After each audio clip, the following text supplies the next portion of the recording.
بسم اللہ الرحمن الرحیم۔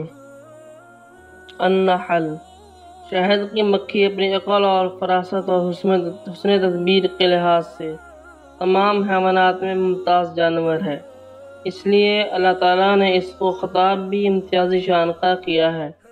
باقی حیوانات کے بارے میں تو قانون کے طور پر اعطیٰ کل شیء خلقہ ثم ہدیٰ فرمایا، لیکن اس ننھی سے مخلوق کے بارے میں خاص کر کے اوحیٰ ربک فرمایا، جس سے اشارہ اس بات کی طرف کر دیا کہ یہ دوسرے حیوانات سے بنسبت عقل اور شعور اور سوجھ بوجھ میں ایک ممتاز حیثیت رکھتی ہے۔ شہد کی مکھیوں کی فہم اور فراست کا اندازہ ان کے نظام حکومت سے بخوبی ہوتا ہے۔ اس ضعیف جانور کا نظام زندگی انسانی سیاست اور حکمرانی کے اصول پر چلتا ہے۔ تمام نظم اور نسق ایک بڑی مکھی کے ہاتھ میں ہوتا ہے جو تمام مکھیوں کی حکمران ہوتی ہے۔ اس کی تنظیم اور تقسیم کار کی وجہ سے پورا نظام صحیح سالم چلتا رہتا ہے۔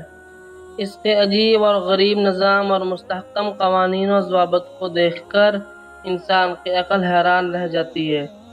خود یہ ملکہ 3 ہفتوں کے عرصے میں 6000 سے 12000 تک انڈے دیتی ہے۔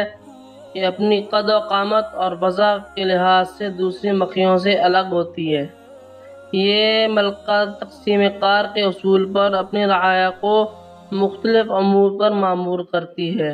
ان میں سے بعض دربانی کے فرائض انجام دیتی ہیں اور کسی نامعلوم اور خارجی فرد کو اندر داخل نہیں ہونے دیتی، بعض انڈوں کی حفاظت کرتی ہیں، بعض نابالغ بچوں کی تربیت کرتی ہیں، بعض معماری اور انجینئرنگ کے فرائض ادا کرتی ہیں۔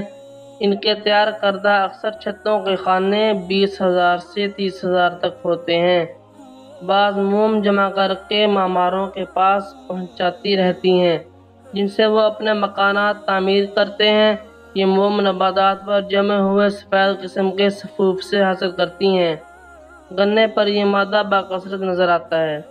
ان میں سے بعض مختلف قسم کے پھولوں اور پھلوں پر بیٹھ کر اس کو چوستی ہیں، جو ان کے پیٹ میں شہد میں تبدیل ہو جاتا ہے۔ یہ شہد ان کی اور ان کے بچوں کی غذا ہے، اور یہی ہم سب کے لیے بھی لذت اور غذا کا جوہر اور دوا و شفا کا نسخہ ہے۔ یہ مختلف پارٹیاں نہایت سرگرمی سے اپنے اپنے فرائض سر انجام دیتی ہیں اور اپنی ملکہ کے حکم کو دل و جان سے قبول کرتی ہیں۔ ان میں سے اگر کوئی گندگی پر بیٹھ جائے تو چھتے کے دربان اسے باہر روک لیتے ہیں اور ملکہ اس کو قتل کر دیتی ہے۔ ان کے اس حیرت انگیز نظام اور حسن کارکردگی کو دیکھ کر انسان حیرت میں پڑ جاتا ہے۔ اللہ تعالیٰ نے مکھیوں کو محض گھر بنانے کا حکم نہیں دیا، بلکہ اس کا محل وقوع بھی بتلا دیا کہ وہ کس بلندی پر ہونا چاہیے، کیونکہ ایسے مقامات پر شہد کو تازہ اور صاف چھنی ہوئی ہوا پہنچتی رہتی ہے، وہ گندی ہوا سے بچا رہتا ہے اور ٹھوٹ پوٹ سے بھی محفوظ ہے۔ چنانچہ نبی کریم صلی اللہ علیہ وسلم نے اپنی ایک حدیث میں فرمایا، الزبان کلها فی النار یجعلها عذابا لأہل النار الا النحل، یعنی دوسری ایذا رساں جانوروں کی طرح مکھیوں کی بھی تمام قسمیں جہنم میں جائیں گی، جو وہاں جہنمیوں پر بطور عذاب مسلط کر دی جائیں گی، مگر شہد کی مکھی جہنم میں نہیں جائے گی۔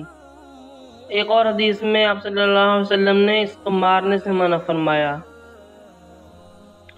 حضرت علی کرم اللہ وجہہ نے دنیا کی حقارت کی مثال دیتے ہوئے فرمایا، اشرف لباس بنی آدم فیہ لعاب دودۃ و اشرف شرابہ رجیع نحلہ، انسان کا بہترین ریشمی لباس اس کائنات کے ایک چھوٹے سے کیڑے کا لعاب ہے، اور اس کا نفیس لذت بخش مشروب مکھی کا فضلہ ہے۔